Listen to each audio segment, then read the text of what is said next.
사랑하는 형제자매 여러분, 주님의 평화가 여러분과 함께하기를 빕니다. 오늘 우리는 믿음의 여정에서 매우 중요하고 심오한 주제에 대해 함께 묵상하고자 합니다. 이 말씀이 여러분의 마음에 깊은 울림을 주고 하느님의 은총을 체험하는 귀한 시간이 되기를 바랍니다. 시작하기에 앞서 이 지혜의 말씀이 더 많은 이들에게 전해질 수 있도록 잠시 시간을 내어주십시오. 여러분의 구독과 공유는 하느님의 사랑을 전파하는 작은 씨앗이 됩니다. 이 영상을 통해 여러분의 삶에 놀라운 축복이 가득하기를 기도합니다. 혹시 이런 사람을 만나본 적 있으신가요? 모욕을 당하거나 부당한 대우를 받거나 무시를 당해도 평온함을 잃지 않는 사람 말입니다. 그들의 내면의 평화는 외부의 어떤 공격에도 뚫리지 않는 견고한 성벽 같고 그들의 기쁨은 인생의 거친 풍파에도 불구하고 아니 오히려 그 속에서 신비롭게 피어나는 듯 보입니다. 우리는 그런 사람들을 존경하고 때로는 부러워하기도 합니다. 그리고 마음 깊은 곳에서 느낍니다. 그 고요한 평정심은 단순히 좋은 성품이나 운의 문제가 아니라는 것을. 그것은 바로 영적인 힘입니다. 다른 사람에 의해 마음이 흔들리기를 거부하는 영혼, 단순한 인내의 기술을 넘어 타인의 공격을 오히려 평화로 바꾸어내는 내면의 연금술을 터득한 영혼에게는 이 세상의 것이 아닌 듯한 거룩함이 느껴집니다. 이것은 무관심이나 감정의 억압이 아닙니다. 진정한 의미의 성덕입니다. 그리고 이것은 우리 모두에게 가능한 길입니다. 하지만 이 길은 하느님의 은총만이 완성할 수 있는 영혼의 근본적인 변화를 요구합니다. 누군가 때문에 화를 내거나 마음이 상하지 않는 경지에 이르는 것, 그것은 우리가 감정이 무디거나 수동적이거나 나약해서가 아닙니다. 오히려 하느님의 사랑으로 너무나 온전히 변화되어 타인의 공격마저도 그와 더 깊이 결합할 기회로 삼게 되기 때문입니다. 이것은 참으로 고귀한 부르심이며 다름 아닌 그리스도를 본받는 삶입니다. 하지만 분명히 해야 할 것이 있습니다. 이 문제는 단순히 심리학적인 차원의 문제가 아닙니다. 감정을 관리하거나 치료적 전략을 적용하는 것에 대한 이야기가 아닙니다. 물론 그런 도구들이 도움이 될 수는 있겠지만 진짜 질문은 형이상학적이며 영적인 것입니다. 그 질문은 바로 이것입니다. 우리는 누구인가? 인간은 무엇을 위해 존재하는가?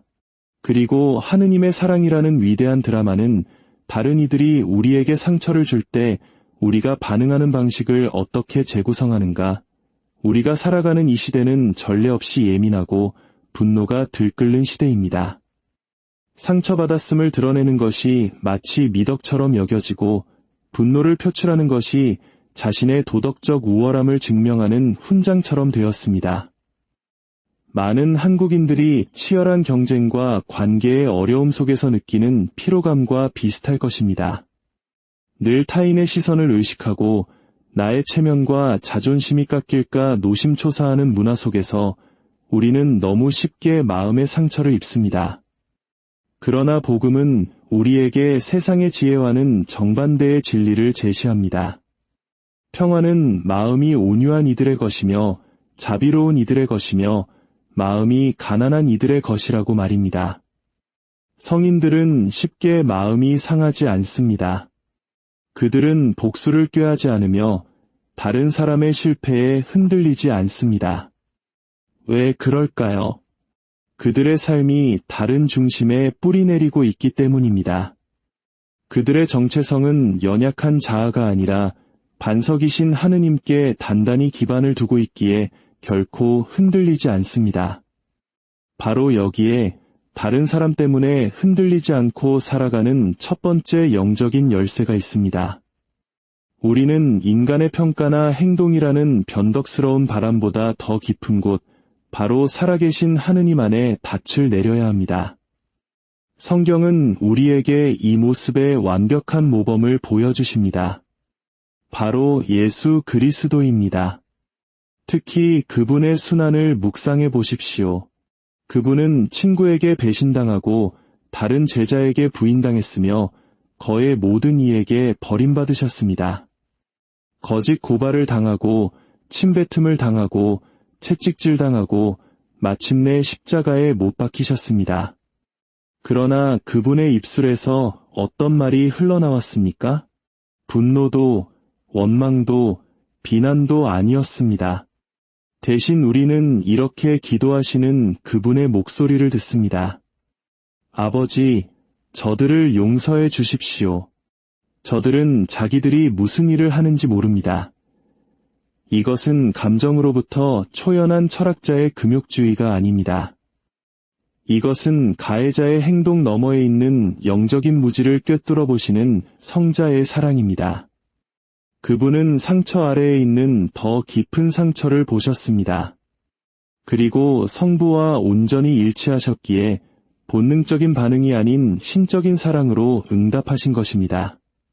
그렇다면 우리가 어떻게 이 하느님적인 시선과 응답에 참여할 수 있을까요? 교회의 오랜 전통은 우리에게 마음의 정화를 가리킵니다. 교부들은 정념을 단순히 부정하는 것이 아니라 사랑의 질서에 따라 재배치함으로써 그것을 다스릴 필요성에 대해 자주 말씀하셨습니다. 예를 들어 분노라는 감정 자체는 본질적으로 악하지 않습니다. 성 토마스 아퀴나스는 분노가 불의에 대한 자연스러운 반응이라고 상기시킵니다. 예수님께서도 성전에서 분노하셨습니다. 하지만 여기에 미묘한 차이가 있습니다. 의로운 분노는 상처받은 자존심에서 나오는 것이 아니라 선에 대한 사랑에서 비롯됩니다.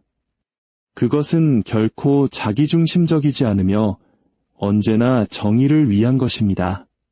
그리고 결코 상대방의 존엄성을 잊지 않습니다.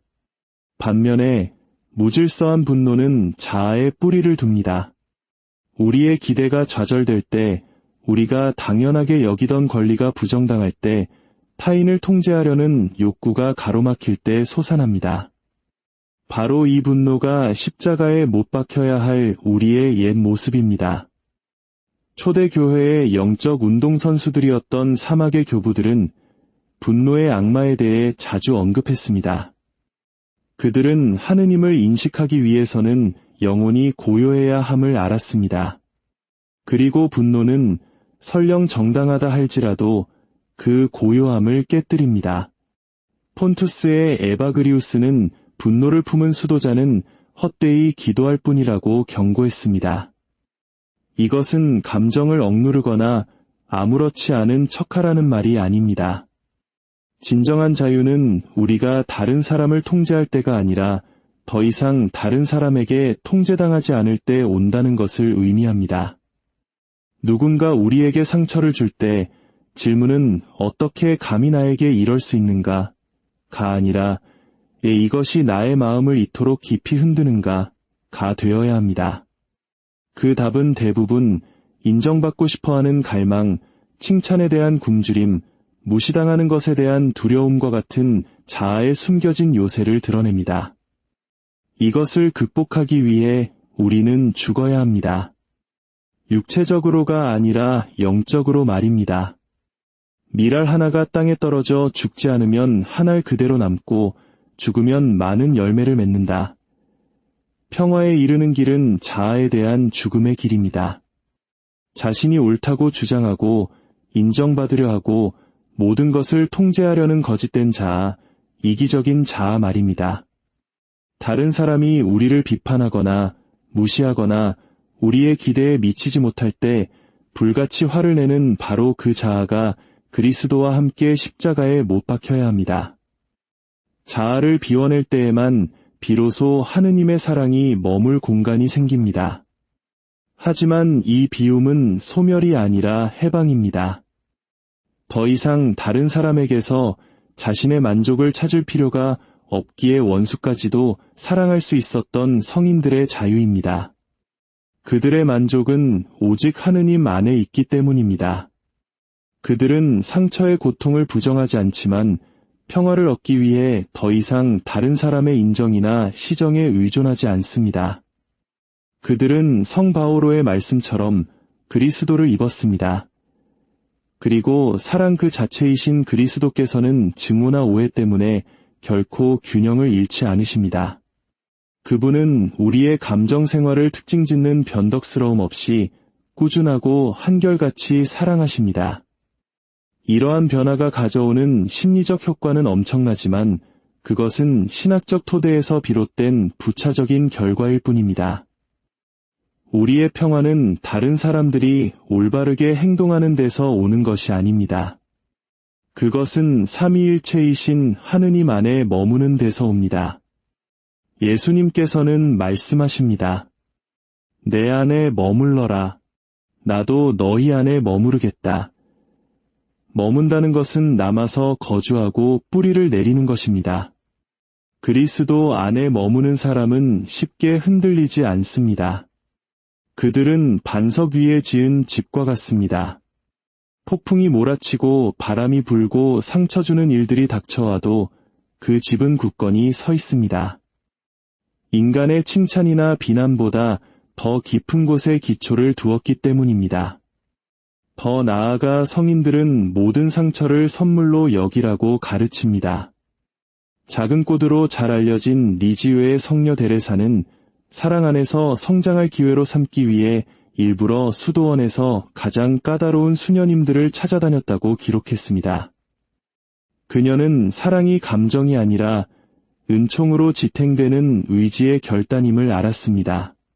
그리고 그 사랑은 오직 시련의 용광로 속에서만 시험받고 정련되고 증명됩니다. 우리를 기쁘게 하는 사람들만 사랑한다면 거기에 무슨 가치가 있겠습니까? 죄인들도 그 정도는 합니다.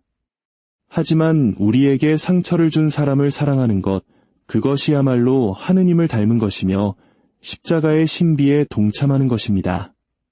이런 의미에서 우리를 괴롭히고 상처 주고 무시하고 모욕하고 반대하는 사람들은 우리의 영적 훈련 파트너입니다. 그들은 우리의 집착을 드러내고 우리의 교만을 폭로합니다. 그리고 역설적으로 우리가 성덕으로 나아갈 수 있는 바로 그 수단을 제공합니다. 이것이 바로 성인들이 죄인들을 보고 놀라지 않는 이유입니다. 그들은 죄를 변명하지 않지만 죄에 지배당하지도 않습니다. 그들은 세상을 단죄가 아닌 자비의 눈으로 바라보시는 그리스도의 눈으로 봅니다. 우리가 아직 죄인이었을 때에 그리스도께서 우리를 위하여 돌아가셨습니다. 그분께서 십자가 위에서 용서하실 수 있었다면 우리가 일상의 작은 불편함 속에서 용서하지 못할 것이 무엇이겠습니까? 하지만 정의는 어떻게 됩니까? 우리는 부당함과 학대가 계속되도록 내버려두는 무기력한 존재가 되어야 합니까? 결코 그렇지 않습니다. 다른 사람에게 흔들리지 않는다는 것은 악에 무관심하다는 의미가 아닙니다. 그것은 우리가 분노가 아닌 사랑의 자리에서 악에 맞선다는 것을 의미합니다. 하느님의 사랑으로 불타올라 정의를 부르짖는 영혼과 개인적인 상처 때문에 복수심에 불타 소리치는 영혼 사이에는 하늘과 땅만큼의 차이가 있습니다. 그리스도께서는 성전에서 환전상들을 내쫓으셨습니다. 그렇습니다. 하지만 그분은 또한 예루살렘을 보며 눈물을 흘리셨습니다. 그분의 정의는 결코 자비와 분리되지 않았으며 우리의 정애 또한 그러해야 합니다. 이것은 훈련이 필요합니다. 기도가 필요합니다. 성사 생활이 필요합니다. 단순히 평화로워지기로 결심한다고 해서 영원히 다른 사람에게 흔들리지 않을 수는 없습니다. 우리는 은총의 삶에 우리 자신을 온전히 담가야 합니다. 자아가 겸손해지고 영혼이 정화되는 고해성사를 받아야 합니다.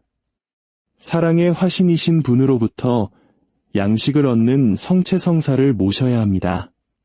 분노, 슬픔, 기쁨, 두려움 등 모든 감정을 하느님 앞에 가져가 그분의 현존 안에서 정화하는 시편을 바치고 묵주 기도를 바쳐야 합니다. 그리고 무엇보다도 그분의 시선이 우리의 시선이 되도록 매일 그리스도의 삶을 묵상해야 합니다. 현대 문화는 자기 표현을 우상처럼 숭배하지만 복음은 우리를 자기 봉헌으로 부릅니다. 전자는 다른 사람이 나를 인정해 주기를 요구하지만 후자는 다른 사람이 나를 상처 입힐 때조차도 그들을 인정할 수 있는 자유를 줍니다. 분노로부터 자유로워지는 것은 우리의 인간성을 억누르는 것이 아니라 우리의 인간성이 하느님의 신성으로 가득 차도록 하는 것입니다. 모욕을 당하시면서도 되받아 모욕하지 않으시고 의롭게 심판하시는 분께 자신을 맡기신 그리스도를 닮아가는 것입니다. 궁극적으로 누구에게도 흔들리지 않는다는 것은 참된 행복 선언을 살아내는 생생한 증거가 되는 것입니다. 그것은 자아로 가득 차지 않은 마음이 가난한 사람이 되는 것이고 자신을 내세울 필요가 없는 온유한 사람이 되는 것이며 모든 가해자 안에서 하느님께 사랑받는 영혼을 보는 자비로운 사람이 되는 것입니다. 그리고 다른 사람 안에서 시련 속에서 심지어 상처 속에서도 하느님을 보는 마음이 깨끗한 사람이 되는 것입니다. 이것이 평화에 이르는 길입니다. 좁고 십자가를 져야 하는 길이지만 하느님 사랑의 아름다움으로 찬란하게 빛나는 길입니다. 분노와 분열, 교만으로 가득 찬 이 세상에서 그러한 평화는 가능할 뿐만 아니라 절실히 필요합니다. 그러니 이 은총을 간구합시다. 하느님 안에 깊이 뿌리내리고 사랑으로 변화되어 어떤 말이나 행동도 우리의 평화를 빼앗지 못하도록 기도합시다. 십자가 아래서 계셨던 성모 마리아처럼 끔찍한 공포 앞에서도 신뢰하고 희망하고 사랑했기에 평온하셨던 그분을 닮아갑시다. 다음에 우리가 상처받을 때 이것이 장애물이 아니라 사다리이며 짜증으로 위장한 은총의 선물이며 더 높은 곳으로 오를 기회임을 기억합시다. 그 선물을 받아들일 때 우리는 결코 흔들리지 않고 오직 사랑이셨던 그분의 신비 속으로 더 깊이 이끌릴 것입니다. 이 평화, 인간의 연약함 앞에서 흔들리지 않는 이 내면의 고요함은 단순한 억압이나 심리적 기술로 얻어지는 것이 아닙니다. 그것은 은총으로 변화된 영혼, 하느님의 뜨거운 사랑의 심장 속으로 이끌린 영혼의 열매입니다. 그러나 아마도 가장 놀라운 진실은 여기에 있을 것입니다. 다른 사람에게 결코 화를 내거나 흔들리지 않는 사람이 되려면 우리는 먼저 고통받는 법을 배워야 합니다. 원망하며 고통받는 것이 아니라 이를 악물고 참는 것이 아니라 고통받으시는 그리스도와 일치하여 열린 손으로 고통을 받아들이는 법을 배워야 합니다. 이것은 우리 자신을 학대하라는 초대가 아니며 정의를 부정하는 것도 아닙니다. 오히려 그것은 그리스도교적 존재의 가장 깊은 신비로 올라가는 길입니다. 우리의 상처가 그리스도의 상처와 결합될 때 그 상처들은 우리 자신뿐만 아니라 바로 우리에게 상처를 준 사람들을 위해서도 자비의 샘이 되고 변화의 도구가 될 수 있다는 신비 말입니다. 치료와 자기 주장을 중시하는 현대 문화는 이 생각에 움츠러듭니다. 우리는 고통받는 것은 약한 것이고 보상 없이 용서하는 것은 어리석은 것이며 경계는 항상 지켜져야 하고 정체성은 끊임없이 주장되어야 한다고 배웁니다. 하지만 성인들은 다른 비전을 제시합니다. 그들은 자신의 존엄성을 부정하는 것이 아니라 자아를 초월합니다. 그들은 수동적인 희생자가 아니라 능동적인 사랑의 실천자입니다. 그들의 내면의 평화는 기질의 문제가 아니라 십자가에 못 박히신 분에 대한 깊고 지속적인 묵상의 결과입니다. 그분 안에서 그들은 하느님의 정의의 척도와 하느님 자비의 헤아릴 수 없는 깊이를 동시에 봅니다. 그래서 그들은 다른 사람의 공격을 단순히 견디는 법을 배우는 것이 아니라 사랑을 통해 그것을 구원하는 법을 배웁니다. 이 신비 안에 머무는 것은 때로는 정당화될 수 있는 분노조차도 그 자체로는 거의 생산적이지 않다는 것을 깨닫는 것입니다. 억제되지 않은 분노는 부식성을 띠게 되어 영혼에 사랑할 수 있는 능력을 서서히 침식합니다. 시야를 좁히고 현실을 왜곡하며 마음을 굳게 만듭니다. 의로운 분노조차도 사랑으로 정화되지 않으면 독선으로 변질될 수 있습니다. 교부들은 위험을 이해했습니다. 그들은 인간의 죄에 대해 순진하지 않았지만 영적 교만의 미묘함에 대해서는 훨씬 더 민감했습니다. 불의를 비난하면서 은근히 거기서 오는 도덕적 우월감을 즐기는 것은 얼마든지 가능합니다. 하지만 진정한 성인은 자아 없이 불의에 맞서고 원한 없이 행동하며 경멸 없이 바로잡습니다. 그들의 권위는 지배에서 오는 것이 아니라 사랑에서 옵니다. 이것은 영혼의 근본적인 방향 전환, 다른 사람들, 특히 우리를 힘들게 하는 사람들을 보는 새로운 방식을 요구합니다. 우리는 단지 행동이 아니라 사람을, 단지 공격이 아니라 그들의 이야기를 보는 법을 배워야 합니다. 우리가 마주치는 모든 영혼은 상처와 두려움, 실망을 지니고 있습니다. 화를 내는 동료, 무시하는 친구, 무례한 낯선 사람, 그들 모두는 하느님의 부서진 모상이며 흐려졌지만 지워지지는 않았습니다. 만약 우리가 그들의 행동을 왜곡시키는 고통을 엿볼 수 있다면 한때 짜증만 느꼈던 곳에서 연민을 느낄지도 모릅니다. 이것은 죄를 변명하는 것이 아니라 그 표면 너머를 꿰뚫어보고 외모가 아닌 마음을 보시는 그리스도의 눈으로 사랑하는 것입니다. 우리 자신의 마음은 어떻습니까? 우리 또한 성질 급하고 부주의하고 교만한 가해자가 아니었습니까? 정직하다면 우리는 다른 사람에게 좌절감을 안겨주고 알게 모르게 상처를 주었다는 것을 압니다. 그러나 하느님은 우리를 버리지 않으셨습니다. 그분은 우리를 찾아오셨습니다. 우리의 인간성 안으로 들어오셔서 우리의 연약함을 짊어지셨고 의인이 아니라 죄인을 위해 당신의 생명을 바치셨습니다. 그러므로 다른 사람의 잘못을 용서하는 것은 도덕적으로 우월한 자가 열등한 자에게 베푸는 관용의 행위가 아닙니다.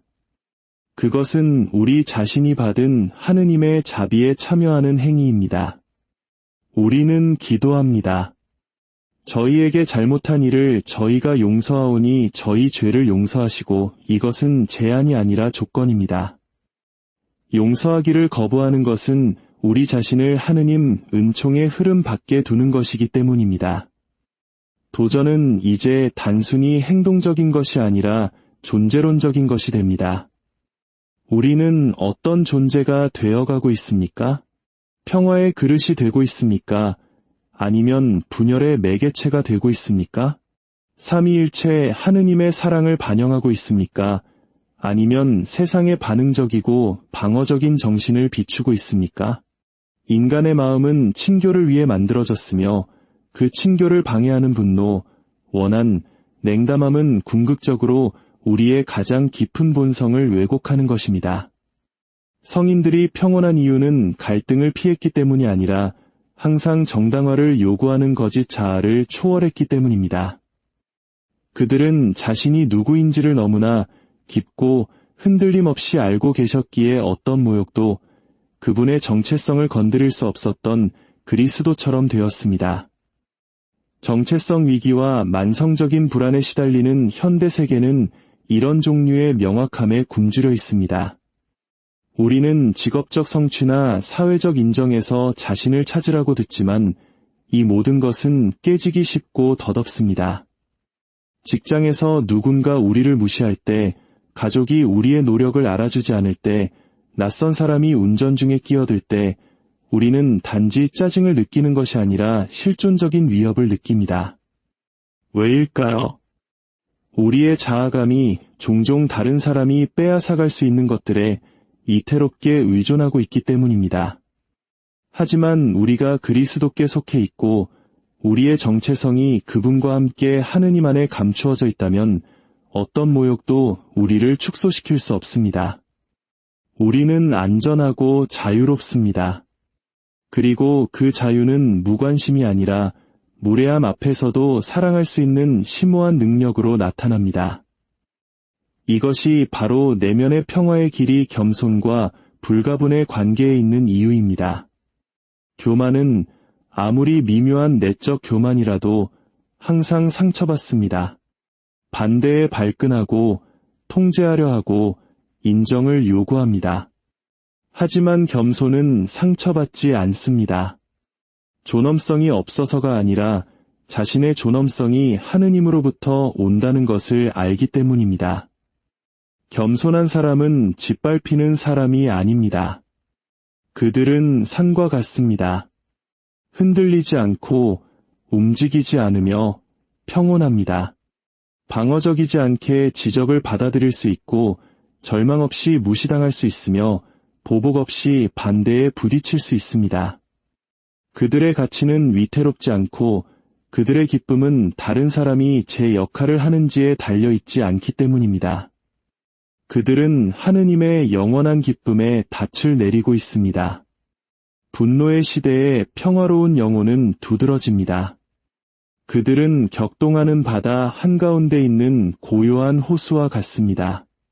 사람들은 그들이 화려하거나 지배적이어서가 아니라 온전하기 때문에 그들에게 이끌립니다. 그리고 이 온전함은 스스로 만든 것이 아니라 기도와 성사, 자기 부정, 그리고 하느님의 자비로 끊임없이 돌아옴을 통해 서서히 가꾸어진 은총의 열매입니다. 거룩함은 단순히 도덕적 탁월함이 아닙니다. 그것은 통합입니다.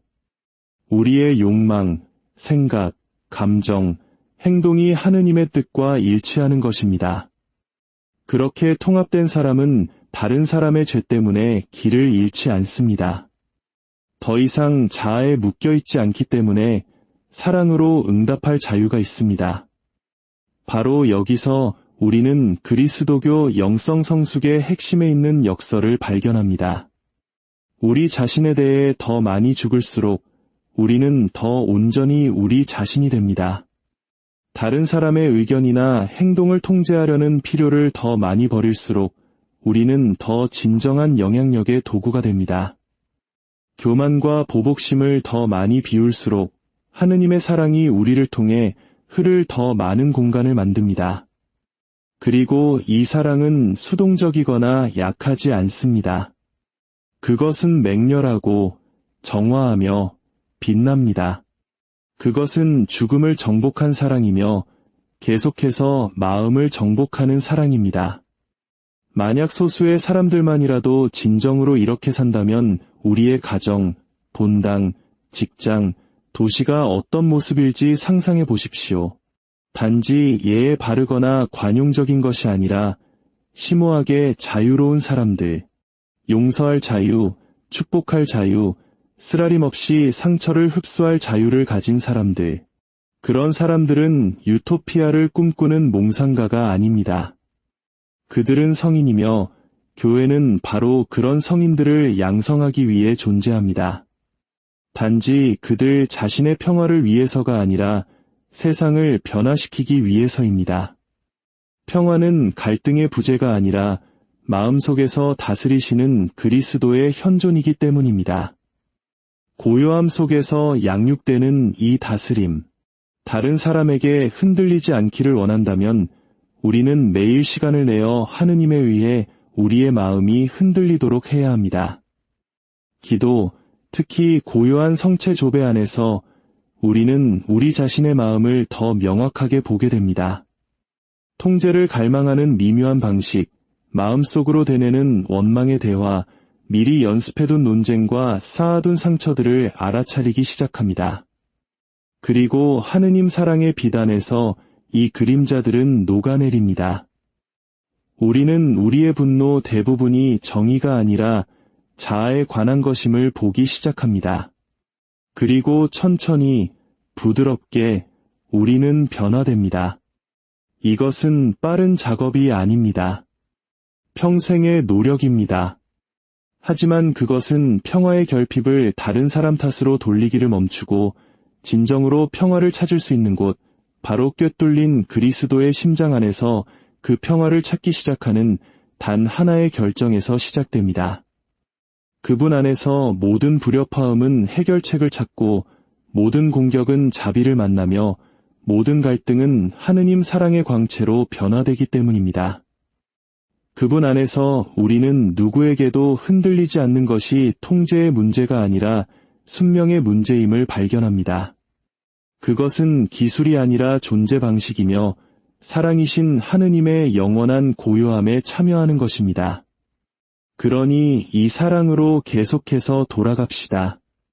그 깊은 샘에서 마시고 그 상처로 치유받고 그 불로 변화됩시다. 그리고 다시 한번 짜증과 좌절, 분노의 유혹에 빠질 때 잠시 멈춥시다. 억누르거나 부정하기 위해서가 아니라 그것을 봉헌하기 위해서 모든 공격을 짊어지시고 자비로 응답하신 분의 손에 그것을 들어 올리기 위해서 말입니다. 그 봉헌 안에서 우리는 변화됩니다. 그리고 그 변화 안에서 세상 자체가 한 번에 한 영혼씩 바뀌기 시작합니다. 우리가 살아가는 이 분열된 세상 속에서 모든 논쟁에서 이기려 하기보다 친교의 가능성을 증언하기 위해 들어갑시다. 모욕 앞에서의 평온함이 부족적 이데올로기가 아닌 하느님 나라에 대한 더 깊은 충성의 조용한 증거가 되게 합시다. 그리고 하느님 나라는 이 세상의 나라들과 다릅니다. 힘이나 두려움이 아니라 십자가 위에서 드러난 자기 비움을 통해 유지됩니다. 이 나라에 참여하는 것은 세상의 분노에 꿰뚫리면서도 되받아 분노하지 않도록 자신을 내어주는 것입니다. 희생자로서가 아니라 중재자로서 다른 사람의 죄를 짊어지는 것입니다. 이것이 세례받은 모든 그리스도인의 사제직 역할입니다. 틈새에 서서 긴장을 붙들고 고통을 기도로 바꾸는 것입니다. 우리가 이렇게 할 때 우리는 그리스도를 가장 깊이 본받습니다. 그렇게 함으로써 우리는 우리 자신의 영혼을 원한으로부터 보호할 뿐만 아니라 분열된 세상에서 화해의 도구가 됩니다. 그러나 이 길은 십자가의 길임을 잊지 마십시오. 그것은 거듭거듭 자신에게 죽는 것을 포함합니다. 우리가 비난하고 험담하고 원한을 품으려는 충동에 저항할 때마다 우리는 옛 아담의 죽음에 참여하는 것입니다. 보복 대신 자비를, 비꼬는 말 대신 침묵을, 강압 대신 온유함을 선택할 때마다 우리는 그리스도께서 우리 안에서 더 온전히 사실 수 있도록 허락하는 것입니다.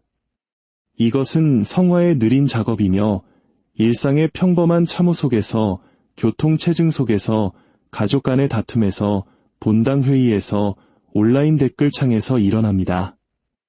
이곳이 우리의 영적 전투의 장이며 우리는 다른 사람을 정복하는 것이 아니라 그리스도 안에서 우리 자신을 정복하는 법을 배웁니다. 그리고 우리는 이 일을 혼자 하도록 내버려지지 않았습니다. 성사들은 교회의 위대한 변화의 동력입니다. 성체성사 안에서 우리는 단지 힘이 아니라 그리스도 자신, 그분의 기질, 그분의 평화를 받습니다.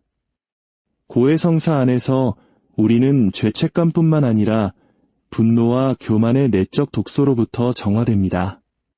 기도, 특히 관상기도 안에서 우리는 하느님이신 고요함 속으로 이끌립니다. 그리고 그 고요함 속에서 우리는 다르게 살기 시작합니다. 점차 반응적인 자아는 사라지고 응답하는 영혼이 나타납니다. 다른 사람의 불완전함을 짐이 아니라 사랑으로의 초대로 짊어질 수 있는 영혼이 말입니다. 흔들리지 않는다는 것은 결국 위험에서가 아니라 자비에서 하느님을 닮아가는 것입니다. 그것은 모든 것을 명확하게 보면서도 결코 사랑하기를 멈추지 않는 영원한 시선을 반영하는 것입니다. 이것이 우리가 끊임없이 우리를 자극하려는 세상 속에서 순간순간 가꾸어 나가도록 부름받은 시선입니다.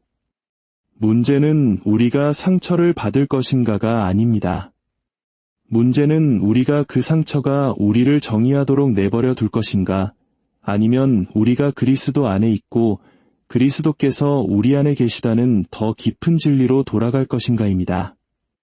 만약 그렇다면 어떤 모욕도 우리를 상처 입힐 수 없고 어떤 갈등도 우리를 흔들 수 없으며 아무리 어려운 사람이라도 모든 이해를 뛰어넘는 평화를 우리에게서 빼앗을 수 없습니다. 왜냐하면 그 평화는 감정이 아니라 인격, 바로 예수 그리스도이시기 때문입니다. 그분께서 거하시는 곳에 자유가 있습니다. 감정의 변덕스러운 바람이나 다른 사람의 연약한 판단에 지배당하도록 우리는 만들어지지 않았습니다. 우리는 어두워진 세상에서 성령의 성전, 하느님 빛의 성소가 되도록 만들어졌습니다. 우리가 그리스도께 더 많이 순명할수록 한때 우리를 지배했던 짜증과 자극에 덜 지배받게 됩니다. 그리고 이를 통해 우리는 우리 자신의 것이 아니라 은총으로 태어난 평화, 하느님 자신의 영원한 고요함의 메아리를 발산하기 시작합니다. 두려워하지 마십시오. 이 길은 여러분의 모든 것을 요구할 것이지만 그것은 단지 처음부터 여러분의 것이 아니었던 것들 뿐입니다. 그리고 그 대가로 여러분은 값진 진주를 여러분의 심장 안에서 뛰는 그리스도의 심장을 얻게 될 것입니다. 여러분은 더 이상 기분에 따라 흔들리거나 말에 상처받지 않고 이 세상의 그 어떤 것도 건드릴 수 없는 평화로 굳건히 서 있는 자신을 발견하게 될 것입니다. 이것이 여러분이 창조된 삶입니다. 이것이 세상이 목말라 하는 증언입니다. 용기를 내어 그 안으로 걸어 들어가십시오. 여러분 자신이 새롭게 만들어지도록 허락하십시오. 여러분의 존재 자체가 하느님 평화의 안식처가 되게 하십시오. 그리하여 여러분을 통해 세상이 진리뿐만 아니라 진리의 화신이신 분의 온유함을 알게 되도록 하십시오. 고요히 머물러 그분이 하느님이심을 아십시오. 그리고 그 알미 여러분을 그분의 자비와 기쁨, 그리고 흔들리지 않는 평화에 살아있는 모상으로 변화시키게 하십시오. 주님의 은총과 평화가 늘 여러분과 함께하기를 기도합니다. 사랑하는 형제자매 여러분, 주님의 평화가 여러분과 함께하기를 빕니다. 오늘 우리는 믿음의 여정에서 매우 중요하고 심오한 주제에 대해 함께 묵상하고자 합니다. 이 말씀이 여러분의 마음에 깊은 울림을 주고 하느님의 은총을 체험하는 귀한 시간이 되기를 바랍니다. 시작하기에 앞서 이 지혜의 말씀이 더 많은 이들에게 전해질 수 있도록 잠시 시간을 내어주십시오. 여러분의 구독과 공유는 하느님의 사랑을 전파하는 작은 씨앗이 됩니다. 이 영상을 통해 여러분의 삶에 놀라운 축복이 가득하기를 기도합니다. 혹시 이런 사람을 만나본 적 있으신가요? 모욕을 당하거나 부당한 대우를 받거나 무시를 당해도 평온함을 잃지 않는 사람 말입니다. 그들의 내면의 평화는 외부의 어떤 공격에도 뚫리지 않는 견고한 성벽 같고 그들의 기쁨은 인생의 거친 풍파에도 불구하고 아니 오히려 그 속에서 신비롭게 피어나는 듯 보입니다. 우리는 그런 사람들을 존경하고 때로는 부러워하기도 합니다. 그리고 마음 깊은 곳에서 느낍니다. 그 고요한 평정심은 단순히 좋은 성품이나 운의 문제가 아니라는 것을. 그것은 바로 영적인 힘입니다. 다른 사람에 의해 마음이 흔들리기를 거부하는 영혼, 단순한 인내의 기술을 넘어 타인의 공격을 오히려 평화로 바꾸어내는 내면의 연금술을 터득한 영혼에게는 이 세상의 것이 아닌 듯한 거룩함이 느껴집니다. 이것은 무관심이나 감정의 억압이 아닙니다. 진정한 의미의 성덕입니다. 그리고 이것은 우리 모두에게 가능한 길입니다. 하지만 이 길은 하느님의 은총만이 완성할 수 있는 영혼의 근본적인 변화를 요구합니다. 누군가 때문에 화를 내거나 마음이 상하지 않는 경지에 이르는 것, 그것은 우리가 감정이 무디거나 수동적이거나 나약해서가 아닙니다. 오히려 하느님의 사랑으로 너무나 온전히 변화되어 타인의 공경마저도 그와 더 깊이 결합할 기회로 삼게 되기 때문입니다. 이것은 참으로 고귀한 부르심이며 다름 아닌 그리스도를 본받는 삶입니다. 하지만 분명히 해야 할 것이 있습니다. 이 문제는 단순히 심리학적인 차원의 문제가 아닙니다. 감정을 관리하거나 치료적 전략을 적용하는 것에 대한 이야기가 아닙니다. 물론 그런 도구들이 도움이 될 수는 있겠지만 진짜 질문은 형이상학적이며 영적인 것입니다. 그 질문은 바로 이것입니다. 우리는 누구인가? 인간은 무엇을 위해 존재하는가? 그리고 하느님의 사랑이라는 위대한 드라마는 다른 이들이 우리에게 상처를 줄 때 우리가 반응하는 방식을 어떻게 재구성하는가? 우리가 살아가는 이 시대는 전례 없이 예민하고 분노가 들끓는 시대입니다. 상처받았음을 드러내는 것이 마치 미덕처럼 여겨지고 분노를 표출하는 것이 자신의 도덕적 우월함을 증명하는 훈장처럼 되었습니다. 많은 한국인들이 치열한 경쟁과 관계의 어려움 속에서 느끼는 피로감과 비슷할 것입니다. 늘 타인의 시선을 의식하고 나의 체면과 자존심이 깎일까 노심초사하는 문화 속에서 우리는 너무 쉽게 마음의 상처를 입습니다. 그러나 복음은 우리에게 세상의 지혜와는 정반대의 진리를 제시합니다. 평화는 마음이 온유한 이들의 것이며 자비로운 이들의 것이며 마음이 가난한 이들의 것이라고 말입니다. 성인들은 쉽게 마음이 상하지 않습니다. 그들은 복수를 꾀하지 않으며 다른 사람의 실패에 흔들리지 않습니다. 왜 그럴까요? 그들의 삶이 다른 중심에 뿌리내리고 있기 때문입니다. 그들의 정체성은 연약한 자아가 아니라 반석이신 하느님께 단단히 기반을 두고 있기에 결코 흔들리지 않습니다. 바로 여기에 다른 사람 때문에 흔들리지 않고 살아가는 첫 번째 영적인 열쇠가 있습니다. 우리는 인간의 평가나 행동이라는 변덕스러운 바람보다 더 깊은 곳, 바로 살아계신 하느님 안에 닻을 내려야 합니다.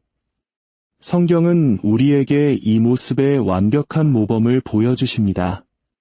바로 예수 그리스도입니다.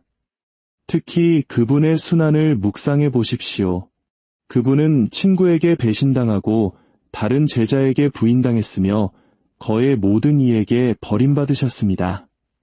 거짓 고발을 당하고 침뱉음을 당하고 채찍질 당하고 마침내 십자가에 못 박히셨습니다. 그러나 그분의 입술에서 어떤 말이 흘러나왔습니까? 분노도 원망도 비난도 아니었습니다. 대신 우리는 이렇게 기도하시는 그분의 목소리를 듣습니다. 아버지, 저들을 용서해 주십시오. 저들은 자기들이 무슨 일을 하는지 모릅니다. 이것은 감정으로부터 초연한 철학자의 금욕주의가 아닙니다. 이것은 가해자의 행동 너머에 있는 영적인 무지를 꿰뚫어 보시는 성자의 사랑입니다. 그분은 상처 아래에 있는 더 깊은 상처를 보셨습니다. 그리고 성부와 온전히 일치하셨기에 본능적인 반응이 아닌 신적인 사랑으로 응답하신 것입니다. 그렇다면 우리가 어떻게 이 하느님적인 시선과 응답에 참여할 수 있을까요? 교회의 오랜 전통은 우리에게 마음의 정화를 가리킵니다. 교부들은 정념을 단순히 부정하는 것이 아니라 사랑의 질서에 따라 재배치함으로써 그것을 다스릴 필요성에 대해 자주 말씀하셨습니다. 예를 들어 분노라는 감정 자체는 본질적으로 악하지 않습니다. 성 토마스 아퀴나스는 분노가 불의에 대한 자연스러운 반응이라고 상기시킵니다. 예수님께서도 성전에서 분노하셨습니다. 하지만 여기에 미묘한 차이가 있습니다. 의로운 분노는 상처받은 자존심에서 나오는 것이 아니라 선에 대한 사랑에서 비롯됩니다. 그것은 결코 자기중심적이지 않으며 언제나 정의를 위한 것입니다. 그리고 결코 상대방의 존엄성을 잊지 않습니다. 반면에 무질서한 분노는 자아에 뿌리를 둡니다. 우리의 기대가 좌절될 때, 우리가 당연하게 여기던 권리가 부정당할 때, 타인을 통제하려는 욕구가 가로막힐 때 솟아납니다. 바로 이 분노가 십자가에 못 박혀야 할 우리의 옛 모습입니다. 초대교회의 영적 운동선수들이었던 사막의 교부들은 분노의 악마에 대해 자주 언급했습니다. 그들은 하느님을 인식하기 위해서는 영혼이 고요해야 함을 알았습니다. 그리고 분노는 설령 정당하다 할지라도 그 고요함을 깨뜨립니다. 폰투스의 에바그리우스는 분노를 품은 수도자는 헛되이 기도할 뿐이라고 경고했습니다. 이것은 감정을 억누르거나 아무렇지 않은 척하라는 말이 아닙니다. 진정한 자유는 우리가 다른 사람을 통제할 때가 아니라 더 이상 다른 사람에게 통제당하지 않을 때 온다는 것을 의미합니다. 누군가 우리에게 상처를 줄 때 질문은 어떻게 감히 나에게 이럴 수 있는가? 가 아니라 이것이 나의 마음을 이토록 깊이 흔드는가? 가 되어야 합니다. 그 답은 대부분 인정받고 싶어하는 갈망, 칭찬에 대한 굶주림, 무시당하는 것에 대한 두려움과 같은 자아의 숨겨진 요새를 드러냅니다. 이것을 극복하기 위해 우리는 죽어야 합니다. 육체적으로가 아니라 영적으로 말입니다. 밀알 하나가 땅에 떨어져 죽지 않으면 한 알 그대로 남고 죽으면 많은 열매를 맺는다. 평화에 이르는 길은 자아에 대한 죽음의 길입니다. 자신이 옳다고 주장하고 인정받으려 하고 모든 것을 통제하려는 거짓된 자아, 이기적인 자아 말입니다. 다른 사람이 우리를 비판하거나 무시하거나 우리의 기대에 미치지 못할 때 불같이 화를 내는 바로 그 자아가 그리스도와 함께 십자가에 못 박혀야 합니다. 자아를 비워낼 때에만 비로소 하느님의 사랑이 머물 공간이 생깁니다. 하지만 이 비움은 소멸이 아니라 해방입니다. 더 이상 다른 사람에게서 자신의 만족을 찾을 필요가 없기에 원수까지도 사랑할 수 있었던 성인들의 자유입니다. 그들의 만족은 오직 하느님 안에 있기 때문입니다. 그들은 상처의 고통을 부정하지 않지만 평화를 얻기 위해 더 이상 다른 사람의 인정이나 시정에 의존하지 않습니다. 그들은 성 바오로의 말씀처럼 그리스도를 입었습니다. 그리고 사랑 그 자체이신 그리스도께서는 증오나 오해 때문에 결코 균형을 잃지 않으십니다. 그분은 우리의 감정 생활을 특징 짓는 변덕스러움 없이 꾸준하고 한결같이 사랑하십니다. 이러한 변화가 가져오는 심리적 효과는 엄청나지만 그것은 신학적 토대에서 비롯된 부차적인 결과일 뿐입니다. 우리의 평화는 다른 사람들이 올바르게 행동하는 데서 오는 것이 아닙니다. 그것은 삼위일체이신 하느님 안에 머무는 데서 옵니다. 예수님께서는 말씀하십니다. 내 안에 머물러라. 나도 너희 안에 머무르겠다. 머문다는 것은 남아서 거주하고 뿌리를 내리는 것입니다. 그리스도 안에 머무는 사람은 쉽게 흔들리지 않습니다. 그들은 반석 위에 지은 집과 같습니다. 폭풍이 몰아치고 바람이 불고 상처 주는 일들이 닥쳐와도 그 집은 굳건히 서 있습니다. 인간의 칭찬이나 비난보다 더 깊은 곳에 기초를 두었기 때문입니다. 더 나아가 성인들은 모든 상처를 선물로 여기라고 가르칩니다. 작은 꽃으로 잘 알려진 리지유의 성녀 데레사는 사랑 안에서 성장할 기회로 삼기 위해 일부러 수도원에서 가장 까다로운 수녀님들을 찾아다녔다고 기록했습니다. 그녀는 사랑이 감정이 아니라 은총으로 지탱되는 의지의 결단임을 알았습니다. 그리고 그 사랑은 오직 시련의 용광로 속에서만 시험받고 정련되고 증명됩니다. 우리를 기쁘게 하는 사람들만 사랑한다면 거기에 무슨 가치가 있겠습니까? 죄인들도 그 정도는 합니다. 하지만 우리에게 상처를 준 사람을 사랑하는 것, 그것이야말로 하느님을 닮은 것이며 십자가의 신비에 동참하는 것입니다. 이런 의미에서 우리를 괴롭히고 상처 주고 무시하고 모욕하고 반대하는 사람들은 우리의 영적 훈련 파트너입니다. 그들은 우리의 집착을 드러내고 우리의 교만을 폭로합니다. 그리고 역설적으로 우리가 성덕으로 나아갈 수 있는 바로 그 수단을 제공합니다. 이것이 바로 성인들이 죄인들을 보고 놀라지 않는 이유입니다. 그들은 죄를 변명하지 않지만 죄에 지배당하지도 않습니다. 그들은 세상을 단죄가 아닌 자비의 눈으로 바라보시는 그리스도의 눈으로 봅니다. 우리가 아직 죄인이었을 때에 그리스도께서 우리를 위하여 돌아가셨습니다. 그분께서 십자가 위에서 용서하실 수 있었다면 우리가 일상의 작은 불편함 속에서 용서하지 못할 것이 무엇이겠습니까? 하지만 정의는 어떻게 됩니까? 우리는 부당함과 학대가 계속되도록 내버려두는 무기력한 존재가 되어야 합니까? 결코 그렇지 않습니다. 다른 사람에게 흔들리지 않는다는 것은 악에 무관심하다는 의미가 아닙니다. 그것은 우리가 분노가 아닌 사랑의 자리에서 악에 맞선다는 것을 의미합니다. 하느님의 사랑으로 불타올라 정의를 부르짖는 영혼과 개인적인 상처 때문에 복수심에 불타 소리치는 영혼 사이에는 하늘과 땅만큼의 차이가 있습니다. 그리스도께서는 성전에서 환전상들을 내쫓으셨습니다. 그렇습니다. 하지만 그분은 또한 예루살렘을 보며 눈물을 흘리셨습니다. 그분의 정의는 결코 자비와 분리되지 않았으며 우리의 정애 또한 그러해야 합니다. 이것은 훈련이 필요합니다. 기도가 필요합니다. 성사 생활이 필요합니다. 단순히 평화로워지기로 결심한다고 해서 영원히 다른 사람에게 흔들리지 않을 수는 없습니다. 우리는 은총의 삶에 우리 자신을 온전히 담가야 합니다. 자아가 겸손해지고 영혼이 정화되는 고해성사를 받아야 합니다.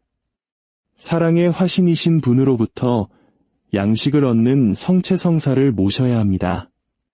분노, 슬픔, 기쁨, 두려움 등 모든 감정을 하느님 앞에 가져가 그분의 현존 안에서 정화하는 시편을 바치고 묵주 기도를 바쳐야 합니다. 그리고 무엇보다도 그분의 시선이 우리의 시선이 되도록 매일 그리스도의 삶을 묵상해야 합니다. 현대 문화는 자기 표현을 우상처럼 숭배하지만 복음은 우리를 자기 봉헌으로 부릅니다. 전자는 다른 사람이 나를 인정해 주기를 요구하지만 후자는 다른 사람이 나를 상처 입힐 때조차도 그들을 인정할 수 있는 자유를 줍니다. 분노로부터 자유로워지는 것은 우리의 인간성을 억누르는 것이 아니라 우리의 인간성이 하느님의 신성으로 가득 차도록 하는 것입니다. 모욕을 당하시면서도 되받아 모욕하지 않으시고 의롭게 심판하시는 분께 자신을 맡기신 그리스도를 닮아가는 것입니다. 궁극적으로 누구에게도 흔들리지 않는다는 것은 참된 행복 선언을 살아내는 생생한 증거가 되는 것입니다. 그것은 자아로 가득 차지 않은 마음이 가난한 사람이 되는 것이고 자신을 내세울 필요가 없는 온유한 사람이 되는 것이며 모든 가해자 안에서 하느님께 사랑받는 영혼을 보는 자비로운 사람이 되는 것입니다. 그리고 다른 사람 안에서 시련 속에서 심지어 상처 속에서도 하느님을 보는 마음이 깨끗한 사람이 되는 것입니다. 이것이 평화에 이르는 길입니다. 좁고 십자가를 져야 하는 길이지만 하느님 사랑의 아름다움으로 찬란하게 빛나는 길입니다. 분노와 분열, 교만으로 가득 찬 이 세상에서 그러한 평화는 가능할 뿐만 아니라 절실히 필요합니다. 그러니 이 은총을 간구합시다. 하느님 안에 깊이 뿌리내리고 사랑으로 변화되어 어떤 말이나 행동도 우리의 평화를 빼앗지 못하도록 기도합시다. 십자가 아래서 계셨던 성모 마리아처럼 끔찍한 공포 앞에서도 신뢰하고 희망하고 사랑했기에 평온하셨던 그분을 닮아갑시다. 다음에 우리가 상처받을 때 이것이 장애물이 아니라 사다리이며 짜증으로 위장한 은총의 선물이며 더 높은 곳으로 오를 기회임을 기억합시다. 그 선물을 받아들일 때 우리는 결코 흔들리지 않고 오직 사랑이셨던 그분의 신비 속으로 더 깊이 이끌릴 것입니다. 이 평화, 인간의 연약함 앞에서 흔들리지 않는 이 내면의 고요함은 단순한 억압이나 심리적 기술로 얻어지는 것이 아닙니다. 그것은 은총으로 변화된 영혼, 하느님의 뜨거운 사랑의 심장 속으로 이끌린 영혼의 열매입니다. 그러나 아마도 가장 놀라운 진실은 여기에 있을 것입니다. 다른 사람에게 결코 화를 내거나 흔들리지 않는 사람이 되려면 우리는 먼저 고통받는 법을 배워야 합니다. 원망하며 고통받는 것이 아니라, 이를 악물고 참는 것이 아니라 고통받으시는 그리스도와 일치하여 열린 손으로 고통을 받아들이는 법을 배워야 합니다. 이것은 우리 자신을 학대하라는 초대가 아니며 정의를 부정하는 것도 아닙니다. 오히려 그것은 그리스도교적 존재의 가장 깊은 신비로 올라가는 길입니다. 우리의 상처가 그리스도의 상처와 결합될 때 그 상처들은 우리 자신뿐만 아니라 바로 우리에게 상처를 준 사람들을 위해서도 자비의 샘이 되고 변화의 도구가 될 수 있다는 신비 말입니다. 치료와 자기 주장을 중시하는 현대 문화는 이 생각에 움츠러듭니다. 우리는 고통받는 것은 약한 것이고 보상 없이 용서하는 것은 어리석은 것이며 경계는 항상 지켜져야 하고 정체성은 끊임없이 주장되어야 한다고 배웁니다. 하지만 성인들은 다른 비전을 제시합니다. 그들은 자신의 존엄성을 부정하는 것이 아니라 자아를 초월합니다. 그들은 수동적인 희생자가 아니라 능동적인 사랑의 실천자입니다. 그들의 내면의 평화는 기질의 문제가 아니라 십자가에 못 박히신 분에 대한 깊고 지속적인 묵상의 결과입니다. 그분 안에서 그들은 하느님의 정의의 척도와 하느님 자비의 헤아릴 수 없는 깊이를 동시에 봅니다. 그래서 그들은 다른 사람의 공격을 단순히 견디는 법을 배우는 것이 아니라 사랑을 통해 그것을 구원하는 법을 배웁니다. 이 신비 안에 머무는 것은 때로는 정당화될 수 있는 분노조차도 그 자체로는 거의 생산적이지 않다는 것을 깨닫는 것입니다. 억제되지 않은 분노는 부식성을 띠게 되어 영혼에 사랑할 수 있는 능력을 서서히 침식합니다. 시야를 좁히고 현실을 왜곡하며 마음을 굳게 만듭니다. 의로운 분노조차도 사랑으로 정화되지 않으면 독선으로 변질될 수 있습니다. 교부들은 위험을 이해했습니다. 그들은 인간의 죄에 대해 순진하지 않았지만 영적 교만의 미묘함에 대해서는 훨씬 더 민감했습니다. 불의를 비난하면서 은근히 거기서 오는 도덕적 우월감을 즐기는 것은 얼마든지 가능합니다. 하지만 진정한 성인은 자아 없이 불의에 맞서고 원한 없이 행동하며 경멸 없이 바로잡습니다. 그들의 권위는 지배에서 오는 것이 아니라 사랑에서 옵니다. 이것은 영혼의 근본적인 방향 전환, 다른 사람들, 특히 우리를 힘들게 하는 사람들을 보는 새로운 방식을 요구합니다. 우리는 단지 행동이 아니라 사람을, 단지 공격이 아니라 그들의 이야기를 보는 법을 배워야 합니다. 우리가 마주치는 모든 영혼은 상처와 두려움, 실망을 지니고 있습니다. 화를 내는 동료, 무시하는 친구, 무례한 낯선 사람, 그들 모두는 하느님의 부서진 모상이며 흐려졌지만 지워지지는 않았습니다. 만약 우리가 그들의 행동을 왜곡시키는 고통을 엿볼 수 있다면 한때 짜증만 느꼈던 곳에서 연민을 느낄지도 모릅니다. 이것은 죄를 변명하는 것이 아니라 그 표면 너머를 꿰뚫어보고 외모가 아닌 마음을 보시는 그리스도의 눈으로 사랑하는 것입니다. 우리 자신의 마음은 어떻습니까? 우리 또한 성질 급하고 부주의하고 교만한 가해자가 아니었습니까? 정직하다면 우리는 다른 사람에게 좌절감을 안겨주고 알게 모르게 상처를 주었다는 것을 압니다. 그러나 하느님은 우리를 버리지 않으셨습니다. 그분은 우리를 찾아오셨습니다. 우리의 인간성 안으로 들어오셔서 우리의 연약함을 짊어지셨고 의인이 아니라 죄인을 위해